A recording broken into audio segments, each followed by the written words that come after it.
that it's having problems. Okay, so I am ready when you guys are. All righty.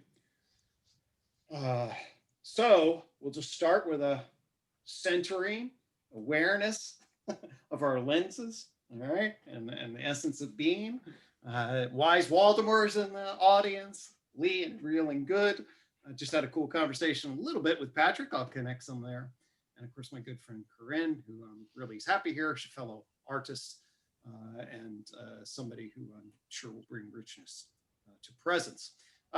So this is a cool ToK because Rachel and I figure, I feel are, parts in the overarching system of emerging, sort of leading edge of culture stuff. And our paths, it's this getting out of the academy and then hooking up with people like Rachel is what I'm enjoying enormously about my new life path, rather than, it's stuck in the ivory tower, actually getting out and connecting with diverse people. So I met Rachel in part in the various circles, and particularly she's on Bard's list, the intellectual deep web. And we circled around. She had an elixir salon that people raved about. Then I checked out her work as a cute cultural futurist, Philosopher Queen, and everyone's like, yes, we're bringing really cool feminine energy to this often male-dominated space, and you're also bringing a creative, futuristic, artistic energy. So I was really fortunate, got a chance to hang with her for a while, and when I was lining up the ToK community, I was like, hey, we have to have Rachel, and in particular, it's Halloween week, which I thought you might appreciate. So I made that connection. So Rachel, thank you so much for joining us, and I really look forward to hearing what you have to share. Hey, Greg, thanks for having me. It's a pleasure to be here. And I'm happy about the Halloween week because I'm a big fan of dark philosophy, dark metaphysics, dark aesthetics. Dark bohemia is a term that I coined. It's kind of like Alexander Bard's Dark Renaissance, but it refers to the state rather than to the action, where Bard would talk about the Dark Renaissance as an action, as a series of behaviors. Dark bohemia is what happens after the Dark Renaissance. It's what happens when you have this vitalist uprising of the soul, and the creative people from the depths of consciousness get together and form new art, new music, new theater, new empires, new worlds, new technological insanity, and new material insanity, all of it, combined into this one point that I call vitality. And that is what my presentation is about. How do you scale volatility and create vitality? What are the elements required for one to do that? Okay. All right. Gotta love vitality. I love vitality. And darkness too. That's you got me primed.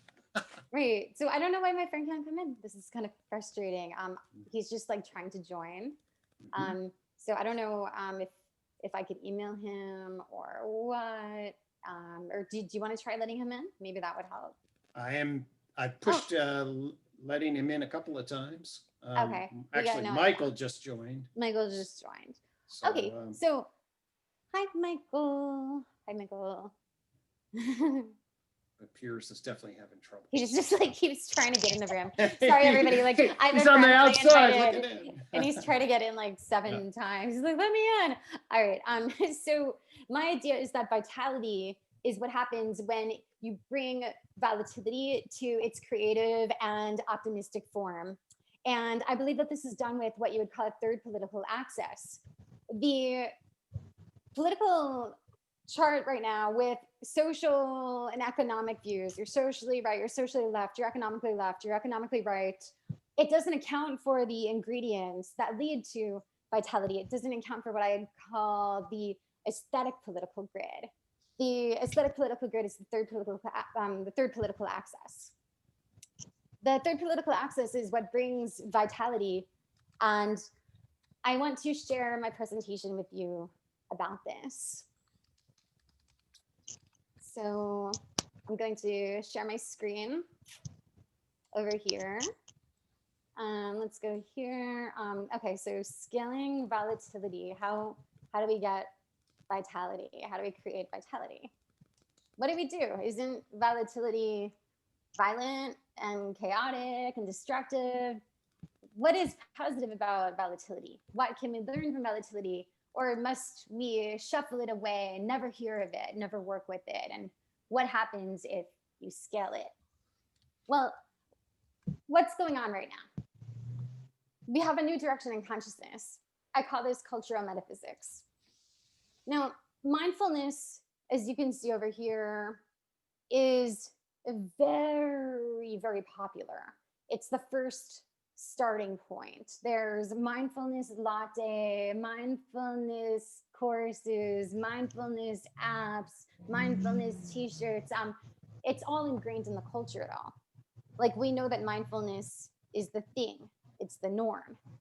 And what do we see coming out of that? We see playfulness. Now we see playfulness kind of taking its swing, kind of coming in and asserting itself. So now we're hearing people give talks about how it's playfulness that is what's up, where it used to be mostly mindfulness, now playfulness is coming.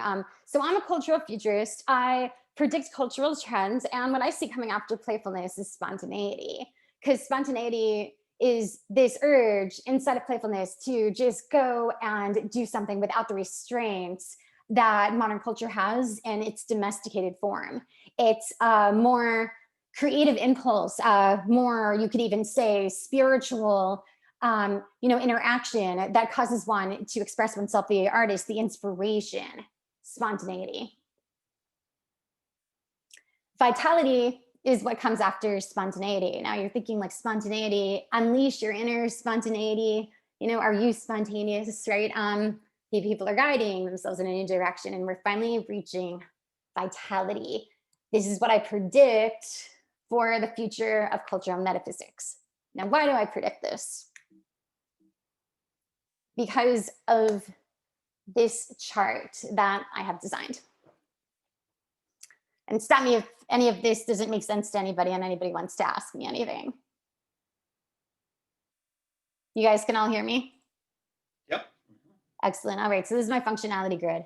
You have stable on the left, you have volatile on the right, you have positive growth on the top, and you have negative growth on the bottom. Now, as you can see, when you have volatility with negative growth, which means that it's going downward, you see a collapse, the system becomes non-functioning, and what you have is an explosive decline. An example of this would be riots or buildings burning or people getting angry at each other and violently attacking one another, shutting down a business or a project or a functioning thing. The volatility becomes chaos and disaster and destroys the system. That's negative decline. It's explosive decline. It's negative growth. It's all negative here. And what else is negative? Right? Decay. And what happens when you have decay? You don't have volatility, but what you do have is stability that has the element of stagnation. When stability has the element of stagnation, it can decay even if it's not volatile. An example of this would be people getting sick of hearing the same song over and over again, people getting sick of hearing about the same celebrity over and over again, people wanting something new because they're sick of the old news. It's too stable, it stagnates, it's over, it's not cool anymore, it's low functioning, that's decay.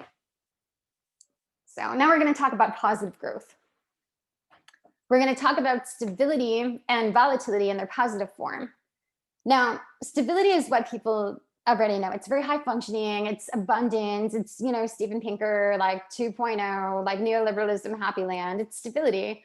Everybody's happy, abundance is everywhere, it's more growth everywhere, but it's boring, right? There's tedium because nothing exciting is really happening. It's just the same thing over and over again, but it maintains its high functioning because there's enough stability to keep it positively growing. I mean, a lot of things up here, they end up down here in stagnation after a certain point. There's a little curve here. But what I really want to get into is hyper-functioning positive volatility, which is what I call vitality over here, keyword being vitality. And that's what happens when you scale the positive elements of volatility to create new worlds and to create new structures. Some might put game B in this place because you are creating new universes through taking volatility and defining it and really skirting the edge of it. And when you skirt the edge of volatility, you can define the system, the point in the system where the volatility goes from positive to negative, and then you can block it out there. So the minute that you get the negative volatility, you block that piece, and then you sector off the positive volatility and you map it. You map the positive volatility and you know when to cut the line before it becomes negative. And that's how you create hyper-functioning vitality. So with that in mind, what do we need to understand these systems? The third political axis. And here is why we need the third political axis. Left and right only define social and economic views. Metaphysical positions are not accounted for. And this goes back to vitality and spontaneity and mindfulness. Where do these end up, right? The center is both radical and counter-radical. This has been an issue for a while. You've got radical centrist and milquetoast centrist. Everybody's in the centrist box together. And if you're a radical centrist, you're going to become counter-radical when the left and the right changes again. So it's just a model with an unsustainable center, only having two political axes. Another reason for a third political axis. There's an aesthetic left and an aesthetic right. People know this. People, they might not map it, but everybody knows, you know, something looks left-wing, something looks right-wing. You know, guns and buildings that people are building looks right-wing, you know, and like hippies smoking weed looks left-wing. There's an aesthetic left and an aesthetic right. So preference for aesthetics have directions. This is more like in a metaphysical form. Like if something goes rightward, it goes upward. If something goes leftward, it goes horizontally. Just like aesthetics have their own hierarchies. Aesthetics go up and down and sideways. Another thing is that people with the same political views clash over art. So you've got people that vote the same way, but one of them likes one piece of art, one of them likes another, or one of them likes one song, one of them likes the other. And why do they like different songs? Well, one person might like the vitalistic, you know, energy of one track that they're listening to, and the other person might think that the track is too extreme, that track is too intense. Well, that's because that person is on the aesthetic left, and the person who likes the more intense track is on the aesthetic right, which I'm going to get into. And this also leads into the fact that aesthetics create alliances. I call this occult politics. It's metaphysical connections that people make based on aesthetics that they understand and appreciate. You could see somebody wearing something that could symbolize something that was significant to you on a metaphysical level. They could be maybe wearing like a necklace with a certain thing on it that spoke to you on an aesthetic level, or somebody could have a tattoo or a t-shirt, you know, and people even do it with their furniture and their houses. They have different things, you know, on their houses to signify their aesthetics, whether it's, you know, like Roman sculptures or 21st century modernism, you know, or surrealism. They have art to create alliances with people that they want to share the same taste as them. So it's time for a new political axis. We only have social and economic now. So what does the third political axis look like? Well, first we have the aesthetic political grid. You can see the aesthetic left and the aesthetic right over here. Socialist realism is on the aesthetic left because, well, it's socialist and it's realist at the same time. So it's kind of communal, you know, it's on the left, communal, the collective. I'm like Banksy, right? Is very collectivist. We're defining the aesthetic left as collectivist here. Banksy, you know, he's a pseudo-revolutionary, you know, he's a collectivist, modernist architecture. It's kind of flat, you know, but it's still a little more aesthetically right than Banksy. Ecstatic art, you know, because it has like that fairyland, you know, like very like kitty escape valve. It is on the aesthetic left because it is not extreme like the aesthetic right is extreme. The aesthetic left is collectivist. The aesthetic right is harsh. The aesthetic left is very subtle. Surrealism also is on the aesthetic left. And then, you know, you go all the way to Andy Warhol in the middle, because Andy Warhol is always in the middle. Somebody like him is always going to do that. Then you get more to the aesthetic right, where you have marine art, where it's a little more brutal, it's a little more realist, it's a little more confrontational, kind of like, it's a little to the right of mysticism, because mysticism has a lot of, pretty extreme imagery, but marine art is definitely like on a more intense sort of scale. So that goes there. Art Deco, like as you guys know, movies about this kind of aesthetic were really popular for a while, because they look amazing, like even like steampunk was a thing because they just look cool, they're slick and they're militant, and that would go on the right. David Bowie would go on the right because of his performances, his live shows. They're very vitalistic, they're very intense and very hard and very confrontational. Like classical architecture is confrontational. It is confrontational and it leaves a deep presence. So it's on the aesthetic right. And then of course, Italian Futurism, which was a powerful art movement that was very extreme and very hardcore, that was transcendent, is all the way on the aesthetic right. So this is the grid. And this is the axis, and I'm not going to name everybody here. But if you guys take a look, if you can see this, you can see like where I've placed people on the aesthetic left and right, and where on the authoritarian and communism scale I've placed them also. Let me know if anybody has any questions about any of this. So this is the aesthetic left and right, then on the authoritarian and okay. Mm-hmm. Is that right? Yeah. Okay. Just yeah. Sure. Yeah. Yeah. Like Stanley Kubrick is on the authoritarian right because his movies had very brutalist, very kind of like sleek. Mm-hmm. You know what I mean? Sleek and brutalistic. Mm-hmm. So Patrick Ryan commented that in the chat, and maybe you can reflect on this also, Rachel. See if this is where that the aesthetic left conquers the mind, whereas the aesthetic right conquers nature. Can you speak to that? And is yeah, that okay? That would be a good way to put it. The aesthetic left, it's more like it wants you to think a certain way, where the aesthetic right pulls out an instinct in your soul, which is in line with nature. It's the natural expression, where the left is more like this is how you should think expression, mm-hmm. And there's nothing wrong with the aesthetic left. I mean, because you have like utilitarianism, that's how you should think, right? And utilitarians do really well because they think that way. Postmodernism, it's all the way at the end of, it's off the grid, it's intentional. And Buddhism is on the aesthetic left because it's how to think. But there's nothing wrong with thinking like a Buddhist, So it's more just like, how do you choose to think? And people in the aesthetic right, we are more interested in thinking with nature, with that rush, with that feeling of spontaneity, which converts into vitalism. Okay.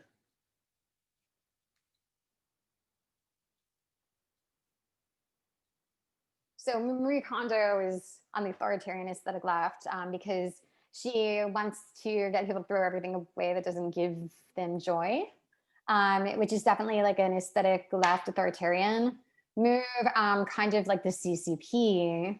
They are the most aesthetically left authoritarian you can get, just based on their presentation of government, just based on their sameness and their monolithicness and their tyrannical sameness that's been going on for way too long. And then Star Trek, of course, is on the aesthetic left, just due to their outfits, their philosophy, the way they talk. Confucius is all the way up here. And you've got Burning Man is still in the aesthetic right, even though it's communitarian, it's still in the aesthetic right because it's expressive. Like you've got people running around and like taking a bunch of psychedelics and like dressed up in crazy outfits. So it's still vitalistic, it's still spontaneous, it's still playful. So you still have Burning Man there. Anybody has any more questions about this, I'm happy to answer. Otherwise, we'll go on. Yeah, I have a quick question, if it's okay, Rachel. Were you suggesting that vitalism tends toward the right on this? Yeah, I have vitalism all the way up here to the Okay, I missed authoritarian right. Yeah. Okay.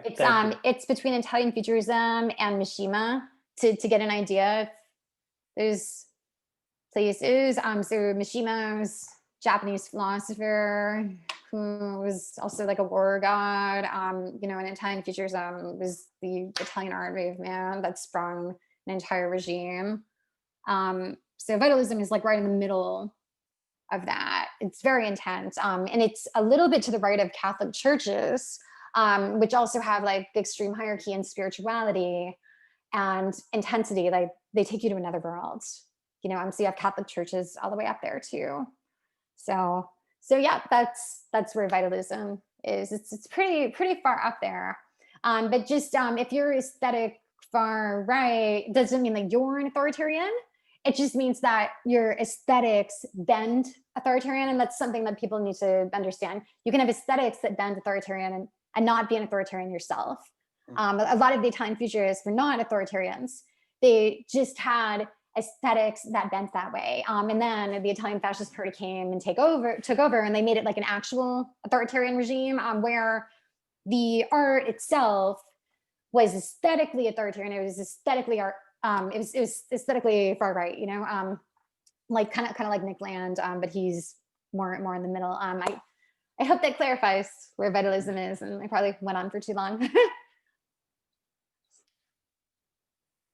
All right. There are a few questions in the chat, but if you want to go on and make sure you proceed, we can of course come back. I can't see the questions, but I'm happy to answer one of the questions and then go to the next slide.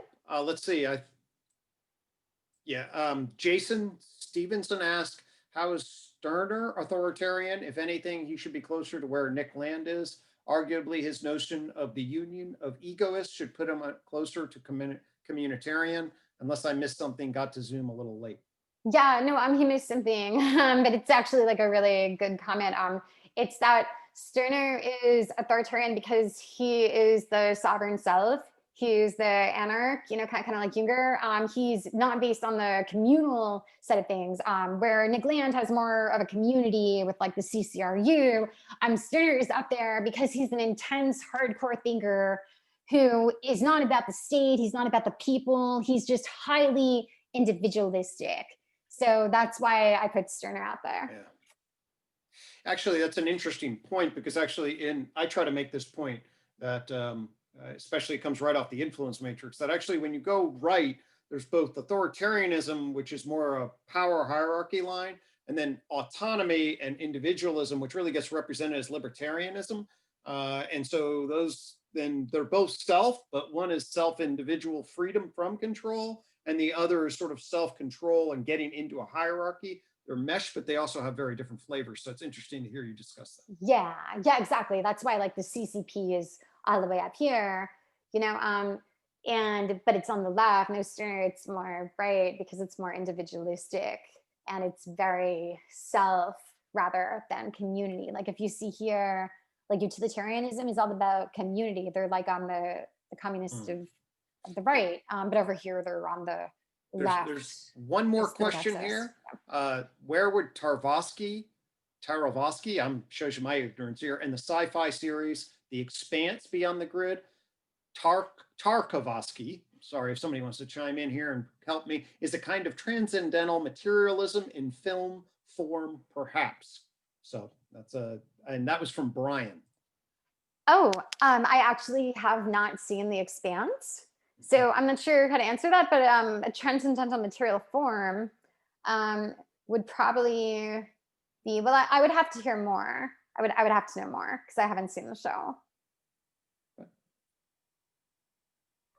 Yeah, I would check out The Expanse if I were you. It has a lot of politics and also has an alien intelligence and creatures involved with the future of the United Nations and a couple of other different factions involved. So it's pretty sophisticated. Yeah, that sounds like something I would like. Thanks for the recommendation. I think we're set. We can roll. All right. So what's the conclusion of this? Vitality equals the creative revolution. It's a creative upsurge with a new political access in which people create things through common metaphysical aesthetics, common shared interest in art, common ideas about what creation is. And you can't have vitality without volatility, because a lot of the aesthetic, right, it is, it can be volatile, but that's why it's up to the engineer, the producer, the designer, or the artist to scale the volatility properly, especially when you're on the far aesthetic, right? And make it so you have positive growth and vitality and not negative growth, because there are so many people in the aesthetic, right, throughout the years that have created negative growth.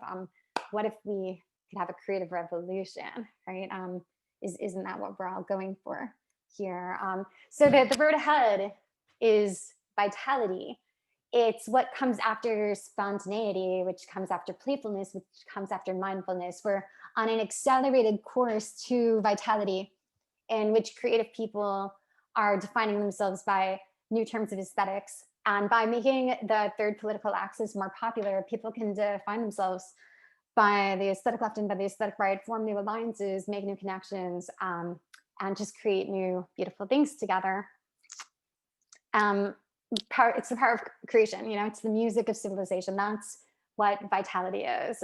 Vitality is nature. Yeah, like Pat was saying, nature. Vitality is the natural force that occurs in humans that makes them inspired, spontaneous, creative, playful, mindful, and vitalistic.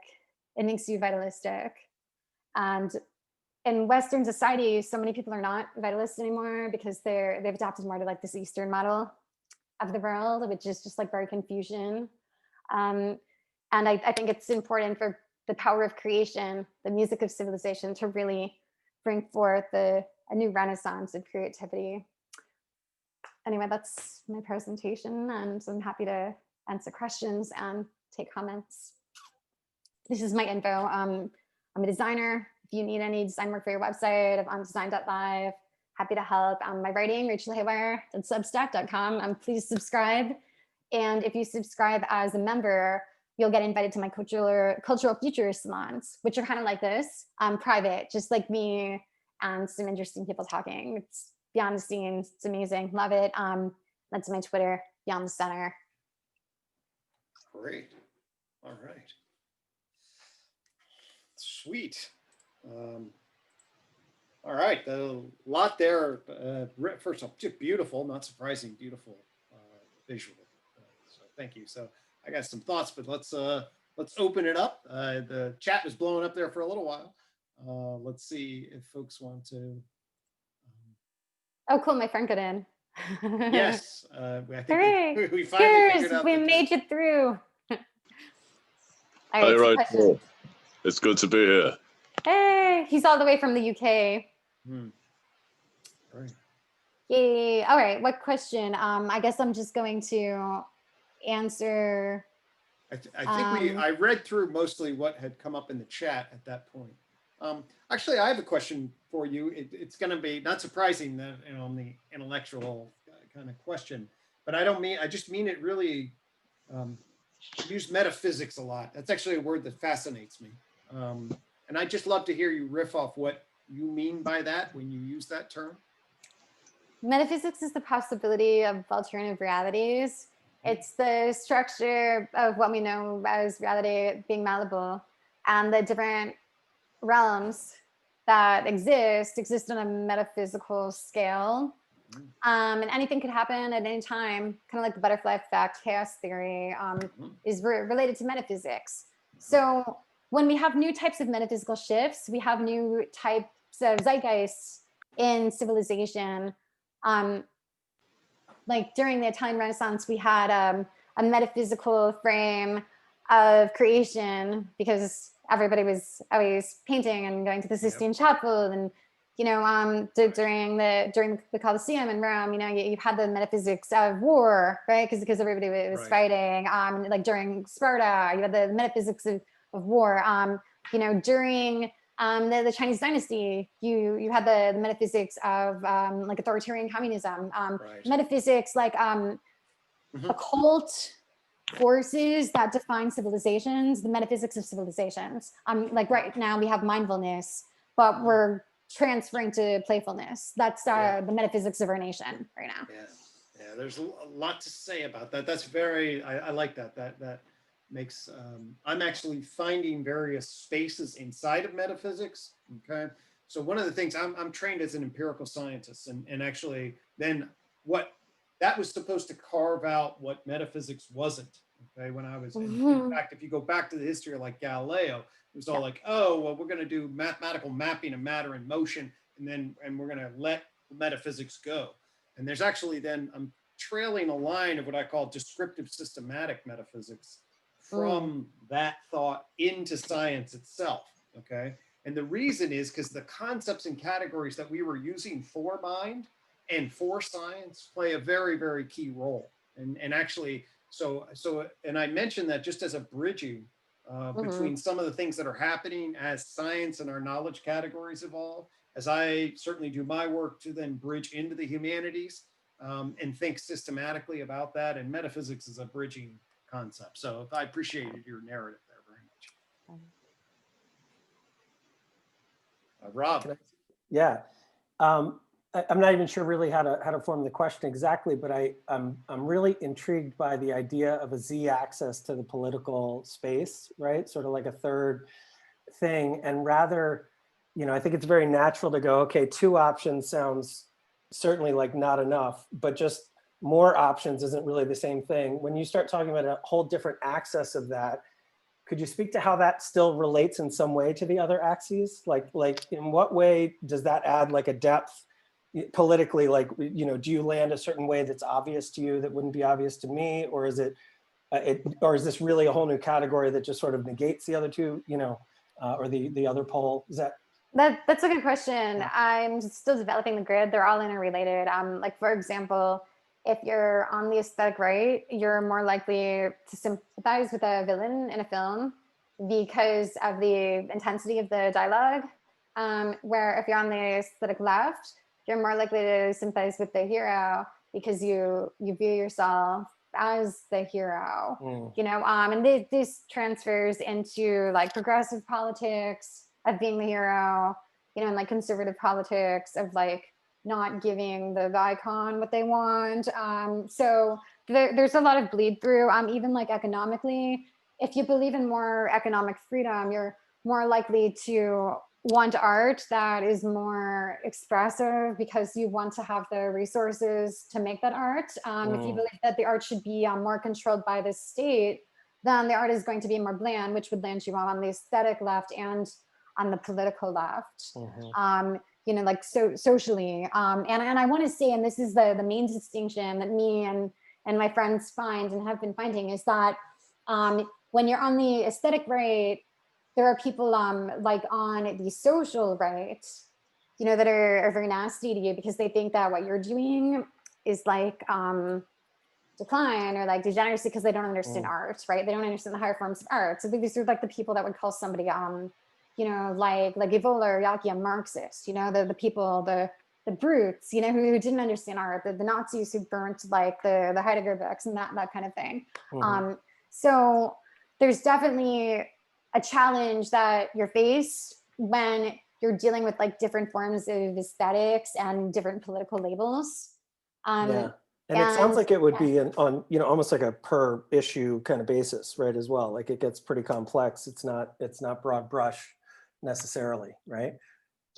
Yeah. It's definitely not. The other thing that I thought was really interesting about what you said in your original grid, my sense of what volatility means is that like within that is that big spread of potential positive, negative, or up, down, or just the wide spread. And you spoke very quickly about some effort to almost control that or just make sure that it's sort of tending in that upper right quadrant. Do you have anything else to say about that, just in your thinking about how that, because it sort of, that to me almost means that then it would be less volatile or not exactly volatility. Yeah, it would be less volatile. Okay, Like you can't have extreme volatility. It crashes the entire system, and that's when you have explosive decline. It has to be a very specific, very fine-tuned element of volatility, which is what I was speaking of. In order to measure that kind of volatility, you need to conduct a series of tests where you take a certain amount of volatility and you run it through a system or a show or a performance or a program, and you see if the system can contain it. And if it can't, then you lower the volatility level and you measure the volatility until it's at the right place where it scales up as positively as possible. And this is not like super concrete, but it's essentially a creative process in which you're seeing how far over the edge that you can go without falling down, right? And what you can do with that edge when you've gone as far over it as possible and are moving up. You test that like within yourself as an artist and an engineer, and that is the physical scaling of the volatility upward into the vitality realm. Nice. That's great. Thank you. Cool. Corinne, and I know I saw Jason's got his hand up, but let me, Corinne asks, you want to ask your question, Corinne? Or? Oh, okay. It's refreshing to see art considered without the usual timeline and cultural divisions factored in. What are your thoughts on time and art? Oh, I like that question. I think the best art is timeless. You know, there's going to be some art that we're always going to remember, like The Last Supper. And I mean, like I went to the Northern Simon Museum in Pasadena, and I was just like blown away by the Italian Renaissance paintings. And I felt like they would always be with us. No matter how far we go into the future, we're always going to remember these paintings. And I feel that way about a lot of architecture too. You know, like we're never going to forget what the Tower of Babel looks like. That's going to be in our image forever, you know, in our minds as a collective species. So there is some art that is timeless. The Mona Lisa, personally, I'm not a huge fan of the Mona Lisa. Heretical, right? But you know, timeless. And then there's art that gets created today. Some which you think is going to last for a long time. Some, you know, people aren't going to remember it tomorrow. So to create art that is timeless, you have to like go beyond your generation and kind of like speak to the future and the past. Like I think of archaeofuturism, you know, which is like a political philosophy, but I don't see anything like that for art. You know, so there's a philosophy where you're like going into the past and the future at the same time to create like a new fusion. But I don't see that with art very much.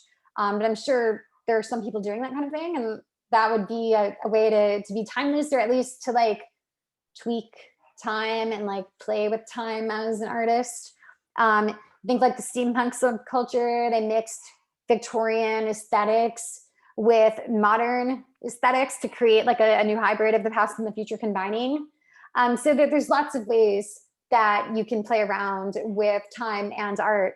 You think like Salvador Dali, you know, the melting clock. I actually, like I have a tattoo of the melting clock because I just love the surreal element of time becoming its own little thing, you know, and just like creating all these new things out of the time. It's fluid, you know, it isn't stagnant. Art changes time. Nice. Great. Jason and then Mike.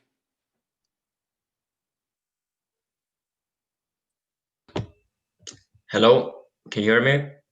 Yep, go ahead. Fantastic. So one charter spoke of a third political axis. What are the first and second axes? Social and economic. Thank you. That was all I needed. Yeah, this is aesthetic. So we have social and economic, and this is aesthetic. Yeah, that's what all I needed to know. Thank you. Mm-hmm. Mm-hmm. And then Mike Muscola.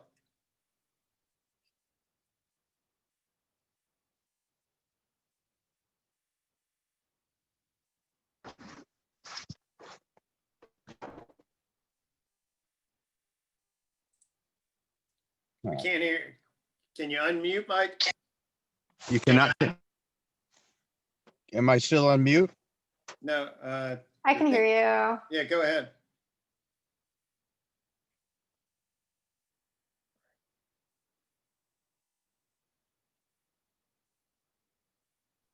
Yep, we lost you. Can you try again, Mike? Okay. There it is. Go. All right. How about now, can you hear me? Sort of. Can you hear me? Yes, go. Yep, we got you. I'll let it go. Okay, good. So thank you for the talk. So I'm wondering, is what you're proposing, if you will, an aestheticization of politics, or is it a politicization of aesthetics? No. And what can we do with it? So I'm thinking you're probably saying that there's an aesthetic dimension to the political life. And if so, I guess my question is, what can we do with that politically? How would that affect our political life? It's more like I'm saying there's a political dimension to aesthetics. Like when you see like a really extreme piece of imagery, that would be like aesthetic, right? Because it's more primal. Where if you see like just a painting of like some hippie stuff with like clouds and trees, that's aesthetic left because it's collectivist and it doesn't really like move anything. So yeah, what I'm proposing is a politicization of aesthetics, not an aestheticization of politics. Like for example, you're watching Disney, right? And you see something like Pocahontas, like that's aesthetic left because it's collectivist, it's communal, it has a messaging that is just very, like we want you to think this way, it's like heroic and kind of like a little bit emotional and corny, so aesthetic left, communal, right? And what can we do with that politically? Well, I think we need to define more terms, like in terms of political aesthetics, because if people started saying they were aesthetically right or aesthetically left, then you could understand them better. You could understand why they do this, the things that they do, and why they vote the way that they vote.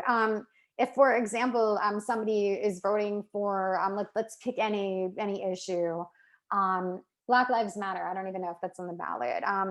But if somebody is voting for Black Lives Matter because they want to like improve their state in the community, that's aesthetic left because they're thinking about like community and their state in relation to it. But if somebody is voting for Tulsi Gabbard because they think she's like a hardcore badass or whatever, and then that's aesthetic right because they're going independently and making their own decision like based on like a more confrontational stance. And this is all stuff that I'm still mapping out. And there are a lot of interesting connections between the aesthetic left and the economic left, the aesthetic right and the economic right, the aesthetic right and the economic left. And what is really interesting is that you can be like on the aesthetic right and the economic left without being socially conservative. But most people don't seem to know that. So you see like all these left-wing populists that are very socially conservative now, because they're angry that Bernie didn't win or whatever. And they're also aesthetically left-wing. So they're aesthetically left-wing because the images that they're using, are very like communistic and collectivist. So we just need to define more terms, and like explore this third political axis so we can begin to discover what is where, and create these new alliances. Lee. So, Rachel, thanks for beautiful slides. Avant-garde design, they're fabulous and a good talk. And I'm always in favor of a Z-axis. My question is this: do you consider engineers to be creative? Yes.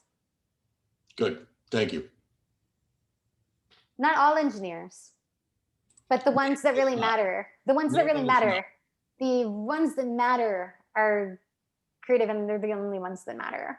Okay, good, thank you. I have described engineering as the most creative discipline, and I'm glad after 40 years of saying that I found someone who agrees. Thank you very much. Oh yeah, I mean, because you think about like engineering civilizations, engineering communities, engineering movements. I mean, you're engineering like entire universes. I mean, like you can like engineer an entire civilization, like just by finding some architects and having some great ideas. So yeah, engineers are some of the most creative people in the world. They're meta systems. Yeah. I didn't see any on your, what I'm saying. Okay. You know what? I should have represented the engineers. Hit me up. And we'll talk about some engineers. Thank you. Yeah.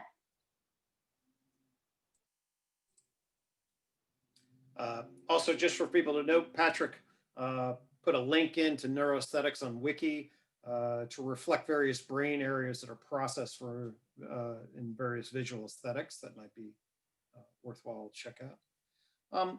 Rachel, where are you in this development of this axis in terms of how many people? I mean, is this something that your community is aware of? Is this something that you are really just sort of pioneering and developing, and just this a very new thing? Is this this is completely new to me, but I'm clueless in these areas. So help edify me where this is in development.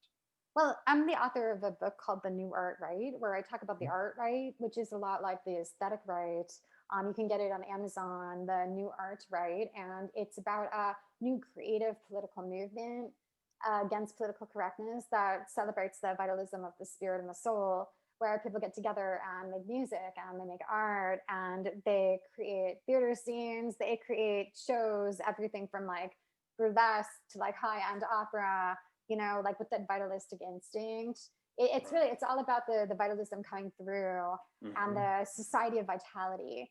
The society of vitality is the goal here for the art right and for the aesthetic right. And I believe that by putting forth this third political access, that we can go beyond the social and the economic and start discussing aesthetics in a way that can lead us to a more vital society that will make things better for creative people, engineers, artists, writers, philosophers, people outside of the mainstream, game beat players, people that are against the herd. I mean, all of the lonely intellectuals, you know, like are going to feel a lot better.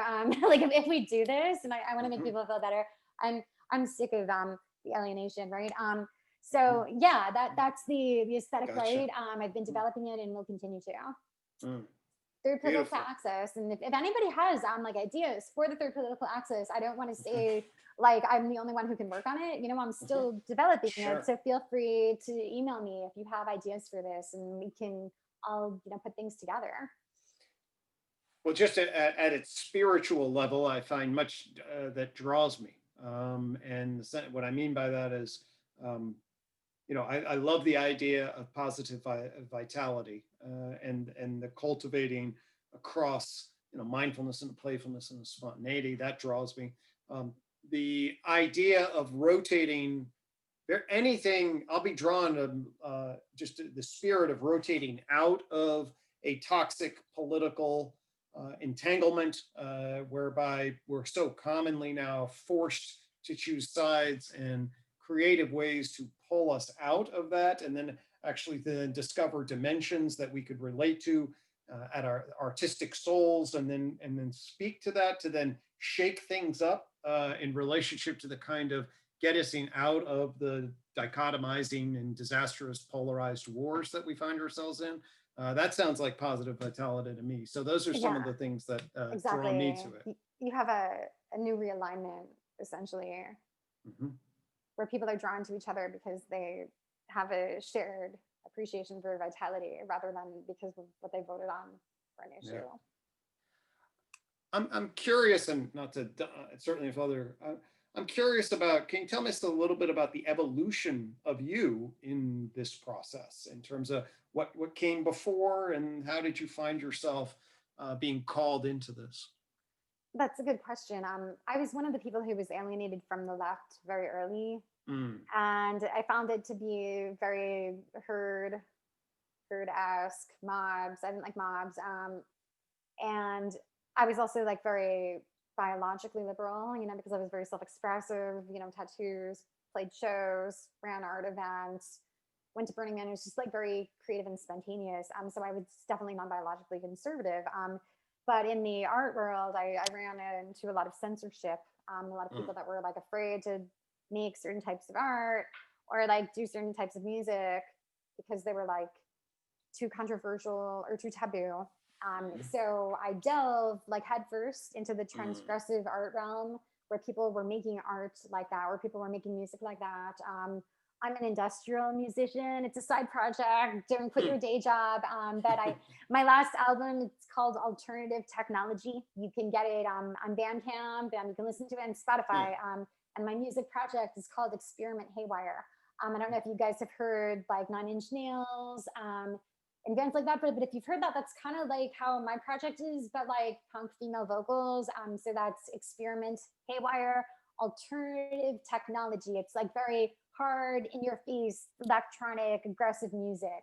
So my evolution as an artist has just been like enjoying these things and feeling these things. And then unfortunately, like watching the culture decline into like this, you must do yoga and say things that make people feel good, you know, like that. It's just so like, I just like, no, you know, like no.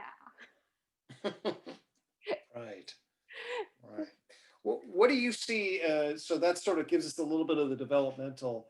What's on your horizon for the future? Where's your vital energy taking us? Well, I have a VR project where we're converting art into virtual reality, and we're currently in our pre-seed funding round. So if anybody would like to talk to me about my VR company, I would love to converse with you. I'm looking at your goggles right now. Leland, you should email me. I want to talk to you about virtual reality because we're the first company to convert art into VR like ever. So this is like how art was always meant to be, how it was always meant to be seen, you know, in this higher dimension. When we take the artist's different parts of their art, we convert it in Unity, and then we have this whole world where you can explore their art in all these dimensions. I love it. So I do VR. And then I'm going to be launching a new media entity soon. Don't want to give the name away, but it should be a lot of fun. So just keep in touch. Email me. Stay like if you guys aren't on my Substack yet, I throw private salons, kind of like this, where just a few people talk about interesting things, and there's nothing off limits. There's nothing off limits. They're kind of like elixir salons. You heard about Elixir Salon, Gregg? Yeah, and sometimes we'll book musicians, and sometimes we'll book dancers, and sometimes we'll book artists, and sometimes we'll book speakers, and everybody kind of hangs out together. We'll have a comedian, we'll have a weird kind of like 8-bit guy on his computer, and then we'll have somebody give a speech, you know, and so that's Elixir Salon. And yeah, so just like check out rachelhaywire.substack.com and hit me up. I should probably have a manager, but maybe I'll get one someday. But until then, you can just contact me and yeah. Right, that's what we're shooting for, Rachel. We all need managers. That's right. If anybody wants to be my manager in this chat, like just like send me your credentials. I'm looking for a manager. Last question then, in terms of just what kinds of connections are, you know, I know you have some connections with the Stoa, you use connections with Alexander Barr, other lines or thoughts, or, you know, you have a horizon certainly, and I don't have access to, I'd be curious of if there are domains or connections or things that you would invite us to keep our eyes open for. Yeah, well, definitely Elixir Salon. But I would say follow the artist on Instagram. I mean, it's very simple advice, but there are just so many great artists on Instagram that people don't know about because they're like so stuck on Twitter, you know, in their little worlds. Like I just find incredible art there every day. And I would really recommend just browsing it and seeing what people are making now. Great. Any kind of final thoughts then, or things for us to, as we wrap up right here around 6:30, and things for you know, us in ToK land chew on, or of course the friends here as well. So yeah, it's been great. I've really enjoyed my time here, and thanks everybody that came. And I am really happy about the way that ToK is going. Group of Knowledge, it's great. This is a great group, and I can't wait to go to the next one. yeah, well, thank you so much. Thanks for coming to share those beautiful pictures, creative thinking. Love the positive vitality concept, and it's definitely something to be guiding around. So, and good to see some of your friends. Thank you guys for coming to our ToK community, and we'll be making connections and do what we can to move the ball in the positive direction. Huh? Sounds great. I'll talk to you later. All righty. Take care, everybody. Dignity, well-being, integrity. Rock on.